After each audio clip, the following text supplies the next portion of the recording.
Ya nos vamos a terminar las diapositivas y nos vamos porque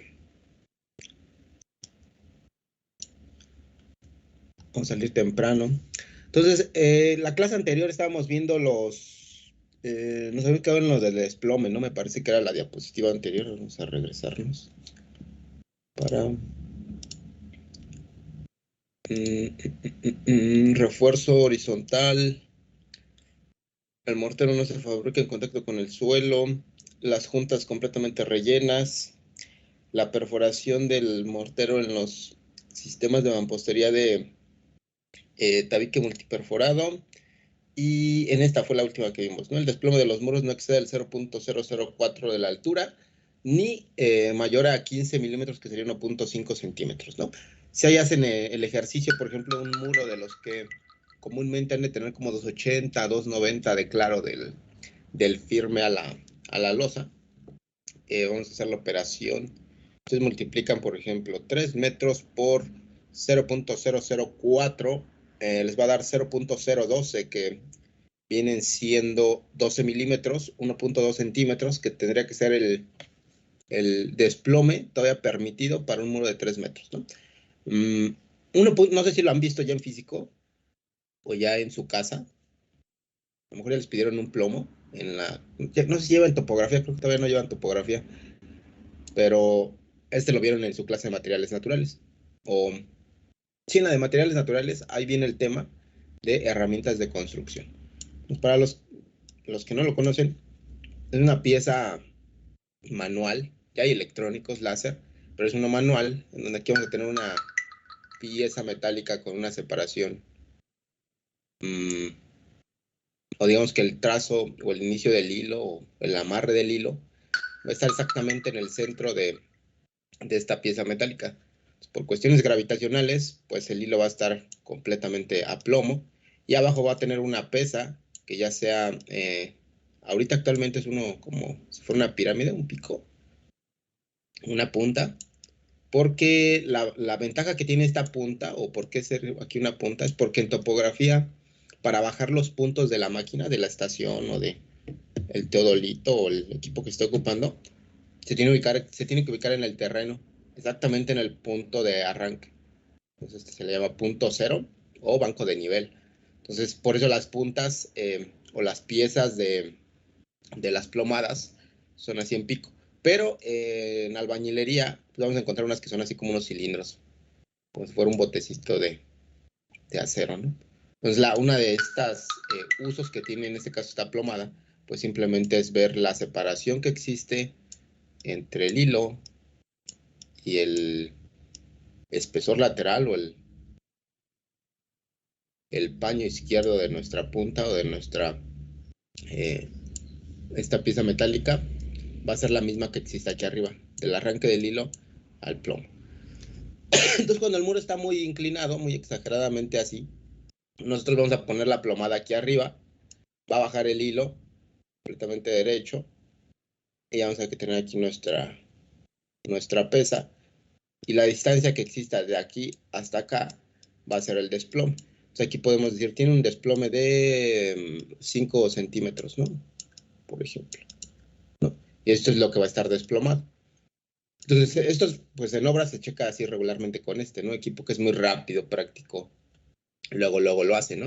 Entonces, pero si uno, ya después con la vista, tú alcanzas a identificar como a partir de puntos de referencia, cuando existen, por ejemplo, losetas o cuando hay un mueble o cuando tienes algo fijo que es completamente ortogonal o vertical, tú te puedes dar cuenta cuando un muro está desplomado y cuando no está desplomado. Luego con las piezas también cerámicas, como esas vienen a 90 grados, y ya colocadas se van a ver aberturas en los paños de los muros, ¿no? Cuando no están a plomo, ¿no? Que puede ser una de las inconvenientes que pueda llegar a tener un cuarto. Imagínense que tienen un cuarto de un baño y en algunas razones, en algunos de los casos,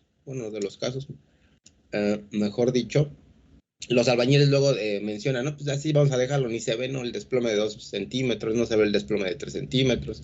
El problema viene de cuando se colocan las piezas, por ejemplo, de recubrimiento del baño, como son piezas que ya vienen más exactas, o de hecho tienen una variación ya milimétrica, Entonces, cuando comienza a colocar las piezas y el muro está desaplomado, se va a ver la irregularidad. De repente acá abajo vamos a ver una pieza completa y de repente aquí arriba vamos a ver una pieza ya cortada o en diagonal o rara, ¿no? Entonces esos detallitos, aunque sean mínimos, pues se tienen que cuidar. Entonces una cosa lleva hasta la parte ya de los acabados. Entonces por eso la revisión importante es del proceso de la obra negra, estar cuidando que pues todo el proceso se haga de manera correcta. Entonces ese dato con lo del desplome. Y después en castillos internos el concreto mortero de relleno haya penetrado completamente, también ya lo habíamos mencionado. La importancia del vibrador, de la cimbra, del armado, que eran varios factores que ahí influían para que se rellenara muy bien el concreto. Acuérdense que estos, no sé si ya se los habían mencionado en otra clase, pero es bien importante que se sepa porque es como lo básico, ¿no? O sea, casi si te dicen, oye, puedes venir a revisar cómo va mi obra, cómo va mi obra negra, pues esto es lo que se revisa en sí, ¿no? No vas a revisar otra cosa. Revisa los plomos, revisa las juntas del tabique, que lo están colocando de una manera correcta, el colado, cuando hacen colados, ¿no? En el caso de los castillos, pues que el armado sea el, el que viene en el plano estructural, en dado caso que existe un plano estructural, o el que venga de acuerdo a las normas de criterios mínimos, la cantidad de acero, ¿no? O área de acero. En este caso, en el castillo, acuérdense que por aquí veníamos o traíamos las varillas longitudinales, o tenemos los anillos transversales. En el caso del Armex, viene la disposición de los estribos. Vamos a salir un poquito chueco, pero viene un castillo, un anillo así. Luego seguramente el otro gancho viene en esta posición y así sucesivamente. No sé si entienda, vamos a hacer aquí un isométrico. Tenemos un estribo con el anillo del lado izquierdo. Luego el que sigue trae el anillo del lado derecho. Luego el que sigue lo trae del lado izquierdo. Ven lo que están así las varillas, ¿no? Ahí ando dibujando con mi mouse, por eso luego me salen ahí bien chocos los dibujos. Pero la disposición de un gancho del lado izquierdo, uno del lado derecho, uno del lado izquierdo, nos van a ayudar que en el caso que cuando se esté colando, no se alcance a atorar la grava o que sea más fácil el rellenado, la fluidez del concreto y no queden las oquedades que aquí se mencionan, ¿no? Es necesario que queden bien rellenos, ¿no? En muros reforzados con malla soldada, por ahí explicaba lo de que estén bien fijas a la parte de la mampostería y a la parte de los castillos o laterales, ¿no? Entonces tiene que quedar completamente rígida. En el caso de elementos de concreto, que eso ya lo veremos después en la revisión o inspección de obra y control de obra, pero en elementos de concreto, la malla electrosoldada o malla soldada sí necesita un proceso de ejecución específico tanto en firmes como en capas de compresión de losa como en muros. Pero eso ya lo veremos después para no meternos ahorita en otros temas. Los muros transversales de carga que lleguen a tope estén conectados con el muro ortogonal, ¿no? Que era esta que explicaba en el ejemplo de los castillos.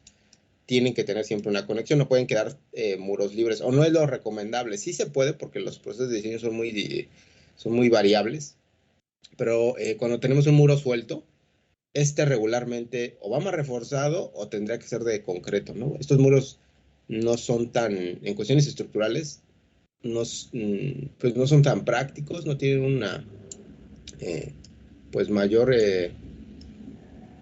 aprovechamiento.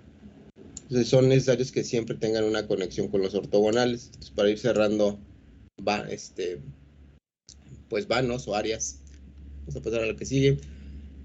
En esta nos habíamos quedado que ya estas tres siguientes diapositivas, lo que voy a estar mencionando son la parte de los ensayos, tomas de muestra, cómo inspeccionar.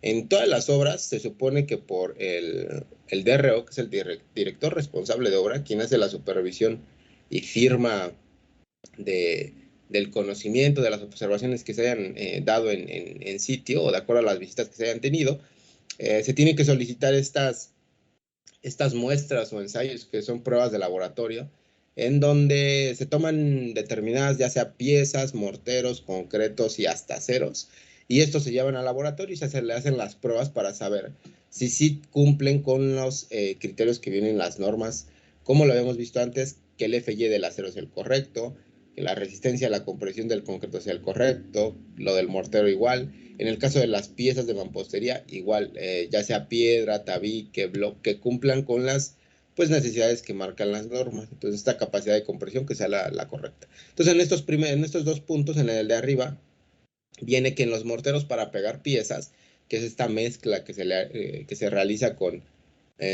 morteros de estos en bulto, con arena y agua, se supone que se tienen o es necesario que se tomen 6 muestras por cada 3.000 metros cuadrados de construcción de tabique o de lo que esté haciendo, ¿no? En este caso puede ser un bloque o puede ser piedra, que son de las más comunes. Se tienen que tomar estas cantidades de muestras, pues para saber que las proporciones, los rendimientos, los materiales cumplan con las calidades, ¿no? Entonces es eso. Luego en el que sigue viene, en el caso de, se menciona que se tienen que tomar durante la construcción, o sea, del mismo material que se esté ocupando para realizar el pegado de los blocks o de los tabiques, ese mismo material es el que se tiene que llevar al laboratorio. No es correcto mandar a hacer el concreto a algún otro lado, mandar a hacer el mortero a algún otro lado y eso mandarlo pues a los laboratorios, ¿no? Luego más abajo dicen las normas que se tienen que aplicar. Existen unas normas para realizar las pruebas en laboratorio que van a ser muy variables las que se hacen aquí en México que las que se hacen en algunos otros países, ¿no? Entonces, México tiene estas que se llaman normas mexicanas que inician siempre NMC -C porque hace referencia a construcción. Existen normas mexicanas de alimentos, normas mexicanas de salud. Entonces, dentro de la línea de construcción, vamos a encontrar unas normas que son desde el análisis de concretos, aceros, materiales prefabricados, como puede ser tabla roca, plásticos, todo lo que sea relacionado a construcción tiene que pasar por normas, todo lo que esté regulado, las llaves de baño, tuberías, todos tienen una norma. Entonces, lo que hace esto, pues, es revisar que, pues, tengan, cumplan con el objetivo por el que se realizaron, ¿no? En el caso de las tuberías, pues, a lo mejor que cumplan la presión máxima marcada en el tubo, ¿no? No sé si han visto estos tubos de PVC, cuando es una marca comercial, siempre trae marcado como con letritas NMX y la norma por la que ya pasó a sus pruebas. En el caso del cemento también trae marcado ahí la norma con la que se revisó. Todos los materiales como comerciales van a tener eso. Va a haber algunos materiales que no traen las normas porque pues también cada persona puede hacer su blog, ¿no? Que era lo que les mencionaba en clases anteriores. En el caso de los blogs macizos o blogs huecos, pues por ser un proceso de elaboración pues relativamente fácil porque es como colar bloques, es colar como unas cimbras ya metálicas. Entonces ahí pues casi cualquier persona en su patio podría hacer de manera artesanal un bloque. Puede ser lo que pasa con el adobe. Entonces, con el adobe la gente lo realiza en sus talleres y no hay forma que se regule la norma porque no tiene una marca, o sea, simplemente la venden como pieza artesanal. O sea, pieza artesanal, pues ya dependerá mucho del ejecutor, del constructor, sí le pone pues los agregados necesarios, las proporciones necesarias para que tenga la resistencia. Y ahí no hay forma uno de poder comprobar si sí se están pasando las normas, simplemente creer en la persona que lo realiza, ¿no? Después hasta abajo viene una leyenda que dice las muestras se ensayarán a los 28 días. En el caso de todos los elementos que tienen agregados cementantes o puzolánicos, como lo es el cemento y el mortero ahorita, la resistencia máxima de estos, o que pueden llegar a obtener estos elementos, van a ser hasta los 28 días. ¿Por qué? Porque así es el comportamiento del cemento después de la humectación de la elaboración ya sea de concreto o mortero. Pueden pasar 7, 14 o 28 días, ¿no? Entonces, si nosotros estamos hablando que nuestro concreto o mortero, hablemos del mortero, son 150 kilogramos, que es mortero tipo 1, estos 150 kilogramos los va a alcanzar hasta los 28 días. Es por eso bien importante que se haga el curado del concreto y del mortero. Lo del curado, pues es la humectación constante del elemento que se haya colado. No sé si han visto, por ejemplo, cuando cuelan losas, que es como lo más famoso, lo más común. se cuela una losa y pues se menciona, ¿no? Hay que estarla regando en las tardes con cubetas de agua para que pues se cure, ¿no? Y es eso, es mantener la humectación. Cuando pasemos a concreto explicaremos bien el proceso como debe de ser, ¿no? Las normas mencionan que esta humectación tiene que ser constante, o sea, es como si siempre tenga que estar húmedo, húmedo, húmedo, húmedo, 28 días, ¿no? ¿Por qué? Porque a los 7 días a lo mejor alcanza la resistencia de, ahí sí desconozco exactamente los datos, ¿no? Pero vamos a dar un promedio, 45 kilogramos sobre centímetro cuadrado. A los 7 días, ¿no? Si aquí ya yo no lo riego de agua, si lo dejo en el sol, va a comenzar a perder resistencia y no va a alcanzar 150. A los 14 días, seguramente aquí ya va como por los 80, 90, vamos a poner 95 kilogramos sobre centímetro cuadrado. Y ya hasta los 28 ya va a alcanzar los 150 kilogramos sobre centímetro cuadrado. Entonces es bien importante que no es conforme vayan pasando los días, ¿no? 28. Son estos 28 días, pero en continua humectación. Entonces, esta parte, en ocasiones, pues pareciera ser, de hecho, ya como a los 3 días, 4 días de que se hizo el colado del mortero o el pegado de las piezas, pues muchas veces ya se ve que está como seco, entonces ahí sí lo dejan y ya no lo vuelven a humectar. Entonces a lo mejor el concreto nunca alcanzó 150 y llegó como a 120, 110, ¿no? No es de que se vaya a caer la casa, simplemente pues no se están aprovechando las propiedades que tiene el mortero, ¿no? Y es por eso que aquí abajo dice que los ensayos que se realizan para analizar la compresión correcta de mi mortero tienen que esperarse hasta los 28 días, no los pueden hacer como luego que se tomaron las muestras, ¿no? En algunos laboratorios, o cuando se piden la prueba de la mecánica bueno, no es la prueba del laboratorio, porque mecánica de suelo es otra cosa. Cuando hacen las pruebas del laboratorio, en ocasiones se solicitan que se hagan pruebas a los 7, a los 14 y a los 28 días. Entonces toman 3 cilindros, 3 probetas, 3 muestras y aplican pues la prensa a esta de 7, a esta de 14 y a esta de 28 para ver cómo es la evolución de pues la resistencia del mortero, ¿no? En el caso de estas pruebas o muestras o ensayos que se realizan en la cuestión de obras públicas o de licitaciones públicas, es muy como que se pide, ¿no? Porque la empresa tiene que corroborar que sí se están haciendo las cosas de manera pues correcta y que tenga un sustento en el que digan, pues yo ya mandé a hacer las pruebas y aquí dice que sí está resistiendo la capacidad que yo te estoy vendiendo, ¿no? En el caso de obra privada es muy difícil que se haga, ¿no? En realidad, como es un costo que tiene que absorber, pues ya sea el cliente, pues no, no lo considera, ¿no? Entonces confía más en el criterio, en la responsabilidad que tenga el constructor, de que sí estén dando bien las proporciones de este tipo de mezclas y de concretos, ¿no? Entonces en privada es muy difícil como que se lleguen a realizar, ¿no? En el caso de los de obra pública, ustedes verán que es común que luego no alcancen las resistencias. O sea, parecía ser algo muy obvio que, diga, pues es muy fácil, ¿no? Si ya están siguiendo los procesos de elaboración, hasta empresas como muy establecidas, así como las de Comosa o Cemex, por ejemplo, me ha tocado ver que los alcances de la resistencia del concreto del mortero ni siquiera llegan a lo que marcan, ¿no? En ocasiones traen menos, en ocasiones sí traen más, o sea, parecía ser que es un concreto mortero 150 y al final a los 28 días alcanzó hasta 170, 160, ¿no? Entonces va a haber un margen ahí, que se supone que todavía un margen de cantidades todavía válidas en, en valores mínimos y en valores máximos. O sea, si puede llegar a 130, todavía es considerado como aceptable, ¿no? En el caso positivo, pues mucho mejor, ¿no? Si se va a 180, va a ser también aceptable, ¿no? Ya el criterio creo que va abajo del 50%. O sea, si tu mezcla de mortero llegó a 80 kilogramos a los 28 días, ahí sí ya a lo mejor ya va a haber un problema, ¿no? Entonces, por eso que si hay 28 días, ya después aquí en la que sigue, habla de nuevo de la cantidad de muestras que se tienen que tomar en el caso de los rellenos de estos tabiques perforados, también se tienen que tomar muestras. Ya después acá abajo otra vez viene la cantidad de muestras que va a ser en relación a la cantidad o al volumen de construcción o al área de construcción que se esté realizando. Si es una obra muy pequeña, pues seguramente con una prueba va a ser más que suficiente. Si es una obra muy grande de varios niveles, lo que dice aquí el texto es de que se tiene que tomar una muestra en planta baja y después se tiene que tomar una muestra en primer nivel. Entonces, en dado caso de ser 3 niveles, si son 3 niveles y aparte son más de 3.000 metros cuadrados de muros, se tienen que tomar 6 muestras, que serían 3 abajo y 3 en primer nivel, y tienen que estar periódicas, ¿no? Digamos que no pueden tomar las 6 en un día, ¿no? Tienes que ir un día a tomar unas, a lo mejor a la mitad de obras ir a tomar otras, y al final de la obra tomar otras, ¿no? Entonces tiene que existir como pues, relleno del calendario de obra, para que tengas una mayor variabilidad de la elaboración de los materiales. Luego,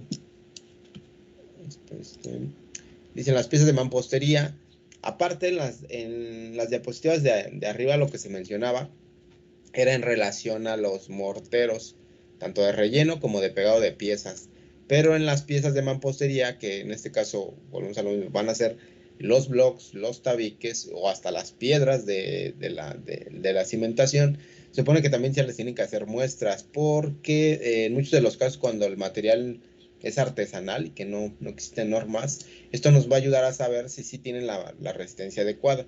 En el caso de las piezas de mampostería, hay 2 formas de realizar el análisis. Se puede hacer el análisis específico así en la pieza, nada más el puro tabique solo, para ver cuál es el comportamiento ante flexión y tensión, o se puede hacer las pruebas ya en el muro. Esto quiere decir que tienen que hacer un muro de 1 metro por... Ahí sí la dimensión también no recuerdo exacto, pero imagínense que es un cachito de muro de 50 por 50 centímetros.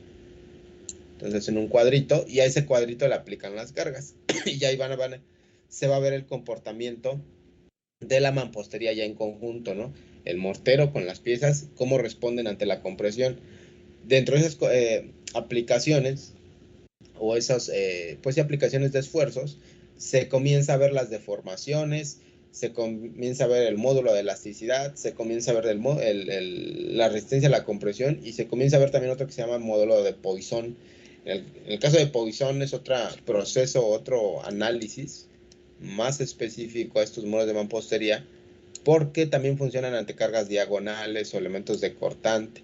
En el caso de lo de mortero o acero, esas son completamente lineales, ¿no? La prensa funciona pues así, un peso en la parte superior, un peso en la parte inferior, paralelos y completamente verticales. Pero en el caso de estos que son muros de tabique, no solamente se le hacen estas pruebas, sino que se le hacen pruebas también en diagonal. Las pruebas en diagonal nos van a ayudar a ver cómo funciona el cortante en los muros, o cómo se crean estas grietas en X, que pueden ser por cargas diagonales o pueden ser por cuestiones sísmicas, ¿no? Es casi, imagínense, en el anterior les decía que en el caso del privado, pues en ocasiones ni siquiera se pedía de mortero, de concreto, pues muchísimo menos. En el caso de obras públicas, también es no tan común que se pida este tipo de análisis a las piezas de mampostería. Entonces lo que se hace es ahí pues pedir el material en un lugar establecido, que eso debería ser, o debería ser lo correcto, hacer los análisis o pedir los análisis de los materiales que se están ocupando, ¿no? Pero pues desgraciadamente no se pide, ¿no? Y ya después de aquí tenemos unos videos de las pruebas que se realizan en los 2 casos. Este es de mortero, cómo hacen los análisis de las pruebas de mortero. Me parece que son en resistencias variables de 3 tipo 1, tipo 2 y tipo 3. Explica de cómo se tiene que hacer la compactación, aplican la prensa y ya después ahí se corta, ¿no? Queda como un poquito ahí cortado, muy porque termina exactamente cuando truena el cubo, ¿no? Para ver el comportamiento. Vamos a verlo. El siguiente video tiene por objeto instruir acerca del procedimiento de ensayo para determinar la resistencia a la compresión de morteros de cemento hidráulico definida en la normativa INVIAS 32307 en el Laboratorio de Geotecnia y Materiales de Construcción de la Universidad del Norte. Los insumos requeridos para realizar el siguiente ensayo son agua, probeta de vidrio, molde para cubos de 50 milímetros, tamices, compactador, herramientas misceláneas, balanza, mezcladora, aceite, arena, cemento, cámara húmeda y máquina de ensayo. Para formar el mortero se pesan las proporciones en masa de cada material así: 2.75 partes de arena normalizada, una parte de cemento y una relación agua-cemento de 0.485. Las cantidades que deben ser mezcladas para formar una bachada para 6 y 9 cubos de ensayo son las siguientes. Luego mezclamos arena y cemento hasta obtener una mezcla homogénea.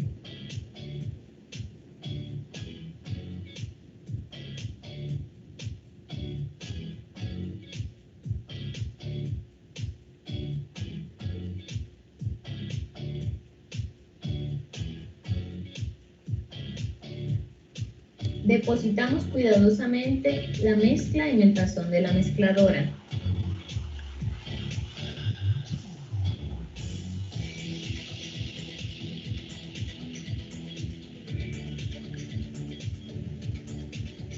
Se coloca la mezcladora en posición de trabajo.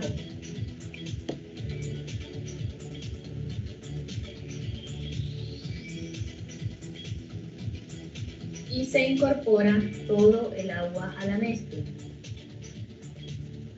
Se acciona la mezcladora a una velocidad y tiempo establecido.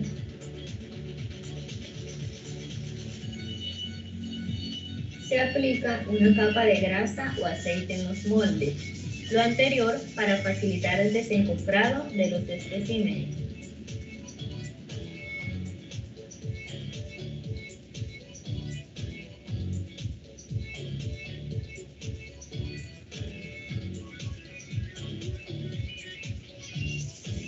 Se vierte una capa de mortero de aproximadamente 25 milímetros de espesor en cada uno de los compartimentos del molde.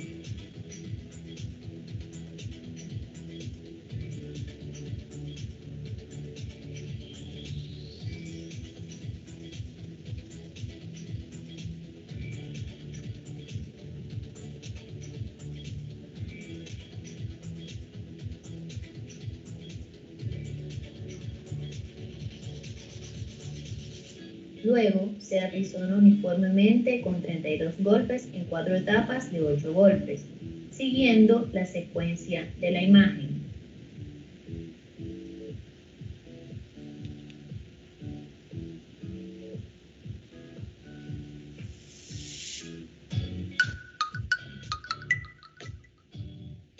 Una vez terminada la compactación de la primera capa en todos los compartimentos, se llena con una segunda capa y se procede como en la primera.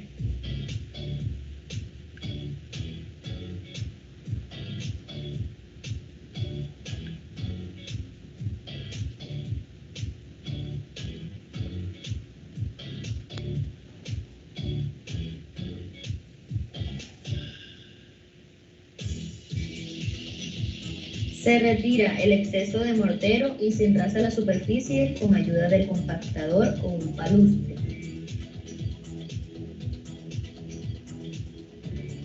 Terminada la operación de llenado, se colocan los moldes en la cámara húmeda durante 24 horas. Luego se desencofran los cubos y se llevan apurado en un tanque de almacenamiento. Se sumergen los cubos en agua cal saturada. Los cubos se pueden ensayar dentro de las siguientes tolerancias de tiempo. Se deben ensayar 2 o 3 especímenes para cada periodo o edad de prueba.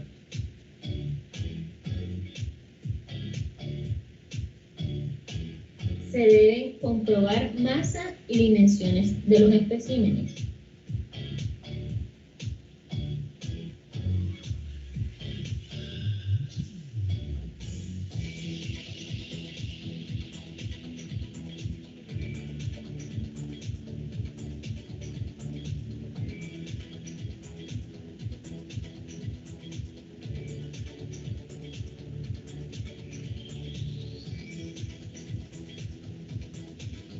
Se debe garantizar que las caras que van a estar en contacto con la máquina estén perfectamente planas y limpias.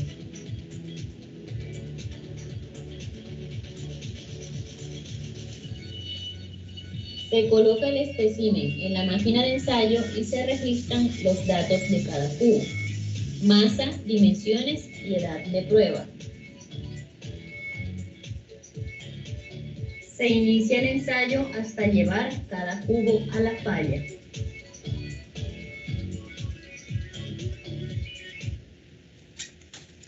Y termina, ¿no? Les digo que termina ahí muy rápido el video. Entonces ni se alcanza a explicar como bien ya al final, ¿no? Hay temas que podemos observar en el caso de la elaboración del mortero. Se alcanza a ver que no se le incorporó una gran cantidad de agua. Entonces las pruebas que se hacen en laboratorio son muy controladas, ¿no? Eso sí, ya lo pasamos a la realidad. Pues vamos a ver que no, es casi imposible que los albañiles trabajen con ese mortero para el pegado de los tabiques, ¿no? O sea, ellos ya piden una consistencia para velocidad, no para, digamos que el rendimiento, más fluida. Entonces más como una pastita. Menciona también lo del curado por ahí de los días. Vieron ahí cómo lo metieron como una parte de un pues como refrigerador, una tina con agua con cal, y ya se hacen las pruebas de acuerdo a la cantidad de o periodo que se haya considerado, 7, 14, 28, y creo que tenían hasta menos días, ¿no? Tenía creo que uno de 4, y ya lo que se hace es aplicar la prensa y ver cuánto aguanta el cubo, y ahí ya podemos determinar la resistencia a la compresión que se tiene. Entonces ya nada más ahí se hacen la revisión de los parámetros que ya existían antes. En el siguiente video, lo que vamos a ver ahora es la función o el comportamiento del acero, cómo lo va a tener. No explica muy bien lo de la gráfica de esfuerzo de formación, pero es esta que está del lado superior derecho, donde dice gráfica de esfuerzo de formación, y va poniendo ahí el puntero en el punto en el que vaya arrancando dentro del comportamiento. Creo que aparece primero elástico, después viene plástico y después hasta la parte de la ruptura. Entonces, pongan atención ahí creo que tiene el puntero del mouse acá y va viendo cuál es el proceso y cuál es el comportamiento aquí ya en la prensa de la varilla, y del lado izquierdo va colocando los datos de la carga, la deformación y la conversión a megapascales, que es MPa, y el módulo de deformación. Entonces vamos a ver este.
Hágale.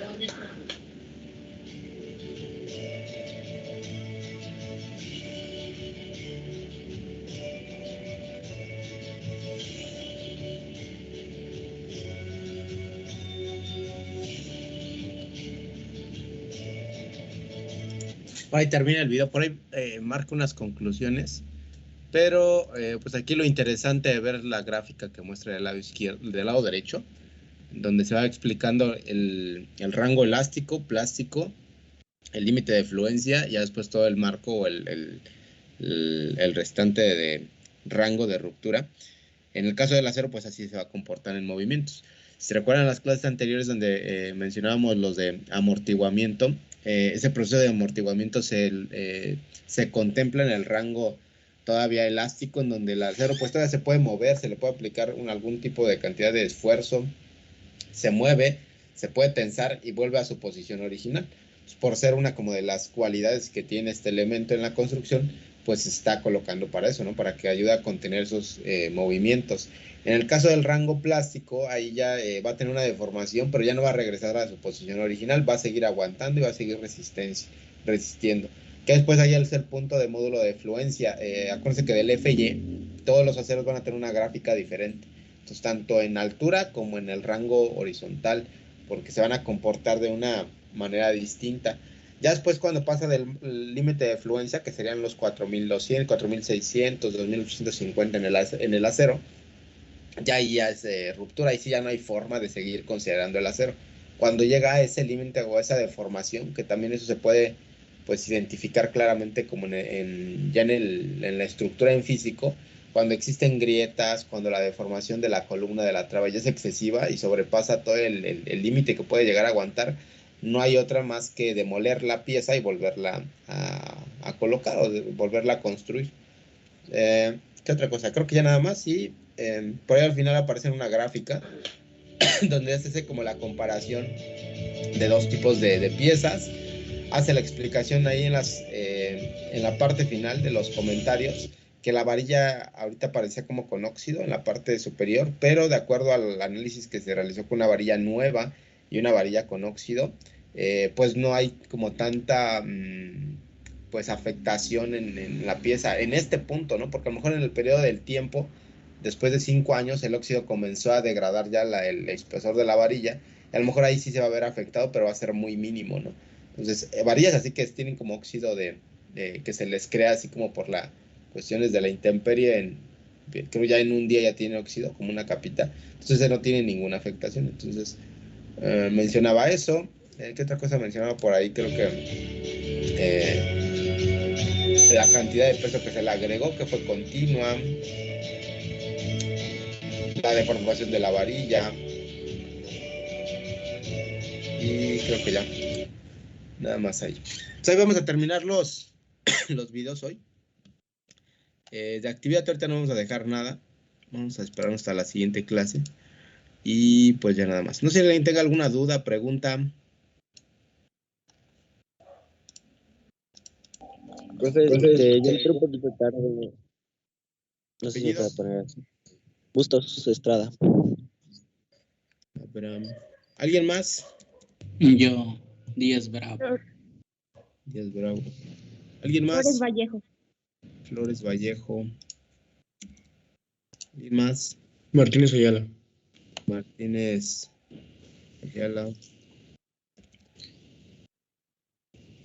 ¿Alguien más? Barreto Ratia también. Barreto. ¿Alguien más? Creo que ya, ¿verdad? Pues vámonos, nos vemos el próximo viernes. Cuídense.